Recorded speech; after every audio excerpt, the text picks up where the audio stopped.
Hello বন্ধুরা, তো কেমন আছেন? আজকে গরুর মাংসের চাপ বানিয়েছি, তো আপনাদের সাথে ভাবলাম শেয়ার করি। তো রেসিপিটা দেখুন বন্ধুরা, এখানে নিয়ে নিয়েছি 500 গ্রাম গরুর মাংস। তো এখানে নিয়ে নিয়েছি কিছুটা পরিমাণ পেঁয়াজ কুচি, টমেটো কুচি, আদা রসুনের পেস্ট, এখানে আছে আলমন্ড বাদামের পেস্ট, এখানে আছে এলাচ, দারচিনি, একটা তেজপাতা। তো প্রথমে বন্ধুরা তেল দিয়ে দিচ্ছি, রিফাইন্ড অয়েল। তো দিয়ে দিচ্ছি একটা তেজপাতা, দারচিনি, দুটো এলাচ। তো দিয়ে বন্ধুরা ভালো করে নাড়াচাড়া করে নিয়ে কেটে রাখা পেঁয়াজটা দিয়ে দিচ্ছি। দিয়ে পেঁয়াজটাও ভালোভাবে নাড়িয়ে চাড়িয়ে নিয়ে এবার দিয়ে দেবো গরুর মাংস। তো এখানে 500 গ্রাম নিয়েছি। তো গরুর মাংসটা ভালো করে নাড়াচাড়া করে নিচ্ছি।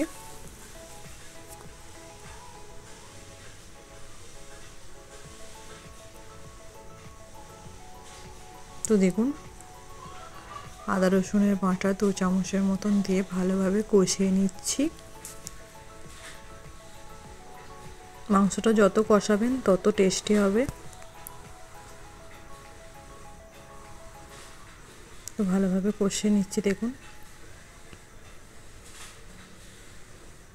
গরুর মাংস রান্নাটা আপনারা ভাত কিংবা পরোটার সাথে খেতে পারেন। তো এখানে দিয়ে দিচ্ছি বন্ধুরা বাদাম বাটাটা, বাদাম আর কিছুটা পরিমাণ সাদা তিল, কাজু দিয়ে বেটে নিয়েছি।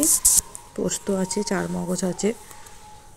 এবার দিয়ে দিচ্ছি কেটে রাখা টমেটো। তো টমেটোটা দিয়েও ভালো করে কষিয়ে নেব। দেখুন ভালো করে কষিয়ে নিচ্ছি, মানে যত কষাবেন তত হলো। দেখুন বন্ধুরা তেল ছেড়ে দিয়েছে। তো 1 চামচের মতন লবণ দিয়ে আরও ভালো করে একটু কষিয়ে নেব।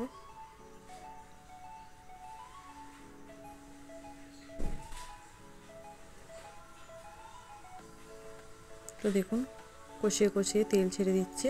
তো এবার কিছুটা পরিমাণ বাটিটা ধুয়ে জল দিয়ে দিলাম। তো জলটা দিয়ে ফের ভালো করে কষিয়ে নেব। তো বন্ধুরা ঢাকা দিয়ে রাখবো, অটোমেটিকই জল উঠবে। তো দেখুন বন্ধুরা কতটা পরিমাণ জল উঠেছে গরুর মাংস থেকে।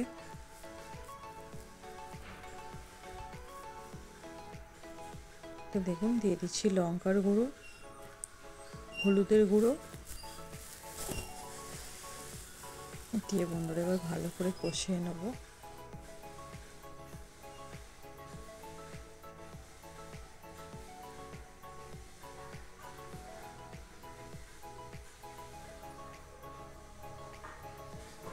যত কষাবেন বন্ধুরা, কষিয়ে যত পারবেন রান্না করবেন, তো ভালোভাবে টেস্টি হবে। তো ঢাকা দিয়ে রেখে দেবো 15 মিনিট, 5-6 মিনিট মতন। তো 5-6 মিনিট পর দেখুন জলটা মরে গেছে পুরো। তো ফের আবারও ভালোভাবে কষিয়ে নিচ্ছি। এবার কষাবো, তেল ছেড়ে দেবে বন্ধুরা। আপনাদের করে দেখাবো কিভাবে মাংসটা থেকে তেল ছেড়ে দিচ্ছে।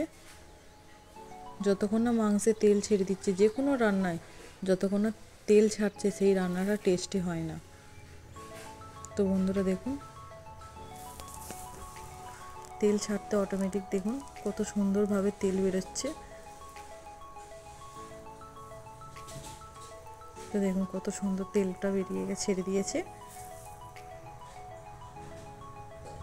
তো ভালো করে ফের কষিয়ে নেব।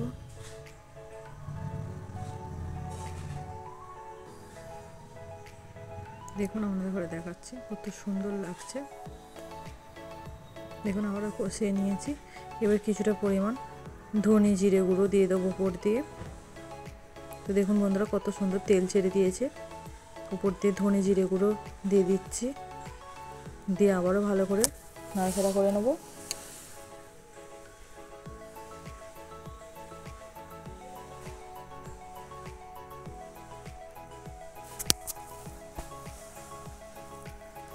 দেখুন কত সুন্দর হয়েছে। তো দেখুন বন্ধুরা কত সুন্দর লাগছে। তো আমি একটা প্লেটের মধ্যে তুলে নিচ্ছি, আমার রেসিপিটা রেডি হয়ে গেছে। তো বন্ধুরা দেখুন কত সুন্দর লাগছে। প্লেটের মধ্যে গরম গরম পরোটার সাথে কিংবা ভাতের সঙ্গে আপনারা খেতে পারেন। তো যদি ভিডিওটা ভালো লেগে থাকে চ্যানেলটাকে সাবস্ক্রাইব করে পাশে থাকবেন আরও নতুন নতুন ভিডিও দেখার জন্য।